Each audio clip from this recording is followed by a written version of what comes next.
দ্বিতীয় নাম্বার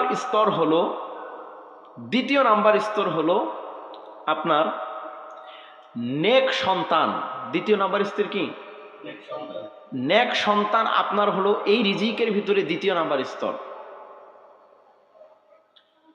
আর তৃতীয় নাম্বার স্তর হলো যে এই রিজিকের ভিতরে তৃতীয় নাম্বার স্তর হলো এই জমিনে একজন পূর্ণবান, একজন ভালো জীবন সঙ্গিনী পাওয়া। স্ত্রী হলো এই রিজিকের ভিতরে, ভোগবিলাসের পণ্যের ভিতরে এই জীবনকে সুন্দর করার জন্য, পৃথিবীটাকে সুন্দর করে সাজানোর জন্য আপনার রিজিকের ভিতরে তৃতীয় নাম্বার স্তর হলো আপনার পূর্ণবান স্ত্রী, নেককার স্ত্রী পাওয়া।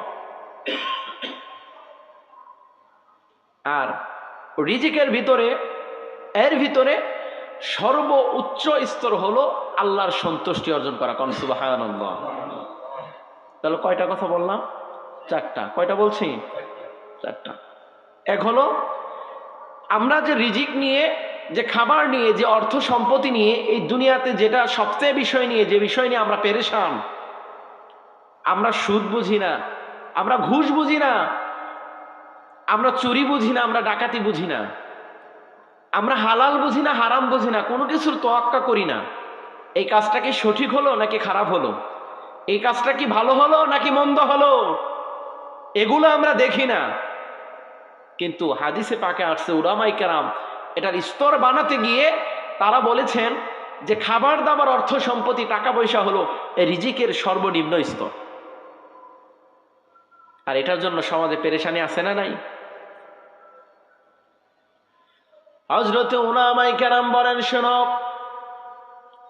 তোমরা যে রিজিকের জন্য যে পেরেশান, যে অর্থ সম্পত্তির জন্য যে পেরেশান, যে টাকার জন্য তোমরা পেরেশান, উলামায়ে কেরাম এই টাকা আর অর্থ সম্পত্তিকে রিজিকের সর্বনিম্ন স্তর বলেছে। আর যেটার প্রতি আমরা বেশি উদাসীন, ছেলে হলেই মহাখুশি আর মেয়ে হলেই রাগ, আছে না নাই?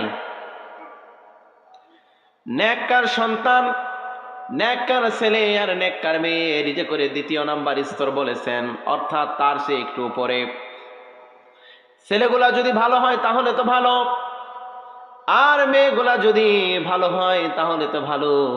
আর যদি ছেলে মেয়ে যদি ভালো না হয়, সংসারে বাবা মারও শান্তি আছে না নাই? নেককার সন্তান, এটা হলো রিজিকের ভিতরে দ্বিতীয় নাম্বার স্তর। সন্তানের জন্য বাপে হার্ট স্ট্রোক করে মারা যায়, মেয়ে এমন আকাম, মেয়ে এমন কুকাম কর্ম করে, এমন কাজ করে, মেয়ের কারণে বাবা মার মুখ সমাজে উজ্জ্বল করতে পারে না, দেখাতে পারে না।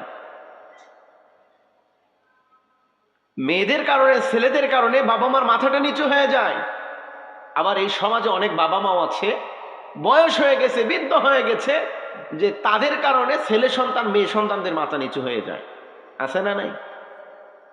সমাজের ভিতরে যেমন বাবা মার কারণে যেমন সন্তানের মুখ যেমন উজ্জ্বল হয়, সন্তানের মুখ যেমন হাসি খুশি থাকে, সন্তান যেমন গর্বের সাথে বলতে পারে যে আমার বাবা অমুক, আবার এই সমাজের ভিতরে এমন কিছু বাবাও আছে, এমন কিছু মাও আছে, যেই বাবা মার কারণে সন্তানরা সমাজে মুখই পায় না। আল্লাহ এই দুটা দলকে আল্লাহ হেফাজত করুক, বলুন আমিন। আমাদের বাবা মাকে সুবুদ্ধি দান করুক, বলুন আমিন। ছেলে মেয়েদেরকে হেদায়েত দান করুক, বলুন আমিন। তৃতীয় নম্বর, পূর্ণবান স্ত্রী, নেককার স্ত্রী। এই সমাজের ভিতরে, এই জমিনের ভিতরে, বর্তমান সমাজ ব্যবস্থার ভিতরে এটা সবচেয়ে একটা কঠিন একটা ব্যাপার, সবচেয়ে কঠিন একটা ব্যাপার। এটা পাওয়াটা একটা দুষ্কর একটা বিষয় হয়েছে। এই জন্য আমরা প্রাণ ভরে, কলিজা ভরে দোয়া করব, যাদের ঘরে রমণী আছে আল্লাহ এই রমণীগুলোকে আল্লাহ ভালো করার তৌফিক দান করুক, বলুন আমিন। যে মেয়েরা আছে এরা ভালো স্ত্রী হিসাবে যেন আল্লাহ কবুল করে, বলুন আমিন। চতুর্থ নাম্বার স্তর, রাসূল বললেন যে এই রিজিকের ভিতরে সর্বোচ্চ স্তর হলো এই জমিনের ভিতরে আল্লাহ তাআলার সন্তুষ্টি অর্জন করা। কন্যা সুবহানাল্লাহ। আল্লামা শামসুল হক ফরিদপুরি রহমতুল্লাহ আলাই তিনি বলেছেন, এই জমিনের ভিতরে তুমি সব পেয়েছো কিন্তু আল্লাহকে পাওনি, তাহলে তুমি কিছুই পাওনি।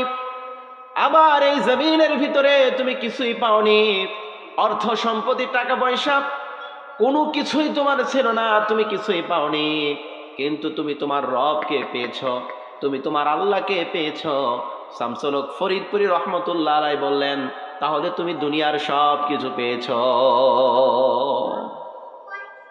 এটা ওনার কথা না, রাসূলও বলেছেন এই জমিনের ভিতরে যদি কোনো সমস্ত মানুষ তোমার বিরুদ্ধে লেগে যায়, এই জমিনের ভিতরে সমস্ত মানুষ যদি তোমার বিরোধিতা করা শুরু করে, আর তুমি যদি একমাত্র আল্লাহকে রাজি এবং খুশি করার জন্য যদি পথ চলো, তাহলে সে পথের জিম্মাদারি আল্লাহ তাআলাই নিয়ে নিবে।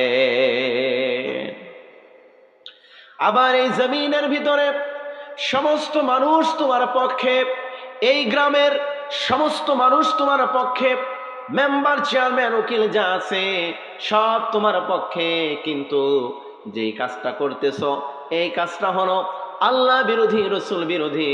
তাহলে জেনে রাখো, দুনিয়ার সমস্ত মানুষ যদি তোমার পক্ষে হয়ে যায় আর আমার আল্লাহ যদি তোমার বিপক্ষে হয়ে যায়, তাহলে বলেন তো বিপদ আছে না? না। এই জন্য সন্তুষ্টি করবে একজনকে, বলেন তো তিনি কে? একটু কথা বলতে হবে আমার সঙ্গে, নাকি গত 2 জুমা না পড়ানোর কারণে আপনাদের অলসতা শুরু হয়ে গেছে? হ্যাঁ, আসবো ইনশাল্লাহ। অনেক সময় কাজ থেকে বাইরে যেতে হয়, যাইতে মন চায় না, তার কারণ সপ্তাহে একটা দিন আপনাদের সাথে আমার দেখা হয়, সপ্তাহে একটা দিন আপনাদের কাছে আমি আসি, আপনারাও কথা প্রাণ ভরে শোনেন, আমিও কথা বলে খুব মজা পাই, আমারও যাইতে ইচ্ছা হয় না, কিন্তু কাজের কারণে ওই যে আসে না কথা, যেতে নাকি দেবো হয়, তবুও যেতে দিতে হয়, তবুও সে চলে যায়, এরকম একটা ঘটনা আর কি। যে যেতে ইচ্ছা না হলো, কাজের ফাঁকে রিজিকের সন্ধানে হোক আর দিনের দাওয়াতের জন্য হোক, দুটা বিষয় জড়িত থাকে। এক হলো রিজিকের সন্ধানও থাকে, আবার দেখা গেলে দিনের কথাগুলো প্রচার করার জন্য। সবাই হক কথা এই সমাজে বলে না, সবাই সত্য কথা বলে না। আপনারা ভিডিওটা আসলে বুঝতে পারবেন, গত 14 তারিখের যে প্রোগ্রাম ছিল, আমার নিজ এলাকায়, আমার নিজ থানায় আমাকে 1 ঘন্টা কথা বলার সুযোগ করে দিয়েছিল, আমি সেখানে 10টা মিনিটও কথা বলতে পারিনি। কারণ সব জায়গায় হক কথা বলা যায় না, হক কথা সবাই পছন্দ করে না। কথা বলেন ঠিক কিনা? আমি নিজের গ্রামে, আমি নিজের থানায় গেছি, আমি কত আশা করে নিয়ে গেছি যে এখানে আমার গ্রাম, আমি প্রাণ খুলে কথা বলবো, মন খুলে কথা বলবো, আমাকে কেউ বাধা দেওয়ার মতো কেউ নাই। কিন্তু যেখানেই বাঘের ভয় সেখানেই রাত হয়, আছে না নাই? আমি স্টেজে উঠে মাত্র কথা বলছি 10 মিনিট, মাত্র ভূমিকা শুরু করেছি, উনি ভূমিকা দেখেই বুঝতে পেরেছে হুজুর কি বলবে। কয়েকবার আপনার বাচ্চা কাচ্চারা দিয়ে আমার আলোচনার ভিতরে মাইক বন্ধ করাইছে, জেনারেটর আছে না, জেনারেটর বন্ধ করাইছে। এরপর আমি যদি মাইক মেরে বলছি ভাই সাউন্ড একটু কমায় দেন, উনি রাগ করে দিয়ে হাই করে দিয়ে রাখছে, কোনো কথাই বলা যায় না। কতক্ষণ জনগণ এরকম করে চিল্লাই, কতক্ষণ আমি চিল্লাই, আবার এইদিকে এক চেয়ারম্যান। আমি তো মাঝে মধ্যে বলি, যাদের চেয়ার আছে এদের গিয়ার আছে, যাদের চেয়ার আছে এদের গিয়ার আছে, এদের সামনে কিছু বলা যায় না। আমি খালি মনে মনে চিন্তা করলাম যে তুমি যে উলামায়ে কেরামের সঙ্গে এই আচরণটা আজকে করলা, তোমাকে মৃত্যুর পর জানাজা দিবে কোন উলামায়ে কেরাম? যারা আজকে এখানে উপস্থিত ছিল তারা কখনোই তোমার জন্য ভালো দোয়া করবে না। আমি গাজীপুর থেকে, এখান থেকে আপনার সকাল 6টা বাজে বের হয়ে আমি জামালপুর চলে গেছি, আমাকে বলছে হুজুর বাসে আসেন, বাসেই চলে গেছি। সারাটা দিন জার্নি করার পর আমি সন্ধ্যার সময় গিয়ে ওইখানে পৌঁছাইছি। পৌঁছানোর পরে আমাকে এশারের পরে স্টেজে দিছে, দিয়ে সেখানে আমি 1টা ঘন্টা কথা বলার সুযোগ, সেখানে আমি 10টা মিনিটও কথা বলতে পারিনি, কোরআন হাদিসের কোনো কথা বলতে পারিনি। এই সমস্ত মানুষ যদি জাতির রাহাবার হয়, এই সমস্ত মানুষ যদি মসজিদের সভাপতি হয়, এই সমস্ত মানুষ যদি ওয়াজ মাহফিলের সভাপতি হয়, এই সমস্ত মানুষ যদি এলাকার নেতা হয়, তাহলে সে এলাকায় সত্য কথা এবং ভালো কথা বলা যাবে না। আমার প্রাণ ভরে আমি দোয়া করে আসতে পারি নাই, আমার দোয়া বের হয় নাই। মানুষ, আপনি খাবারের পর আপনি হুজুরকে বলেন হুজুর একটু দোয়া করে দেন, আরে যখন আপনি বাসায় নিয়ে গিয়ে যখন আপনার আচরণটা দেখিয়েছেন, তখনই তো মন থেকে দোয়া হয়ে গেছে।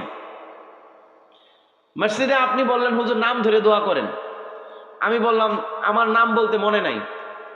এমন মানুষ আছে নাম ধরলাম না কেন, এই জন্য হুজুরদের বকাবকি করে।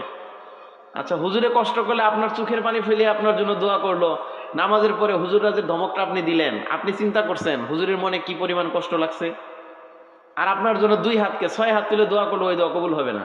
তার কারণ আপনি আঘাত করেছেন মানুষের মনের ভিতরে। এই জন্য কখনো মানুষের মনে কষ্ট দিবেন না।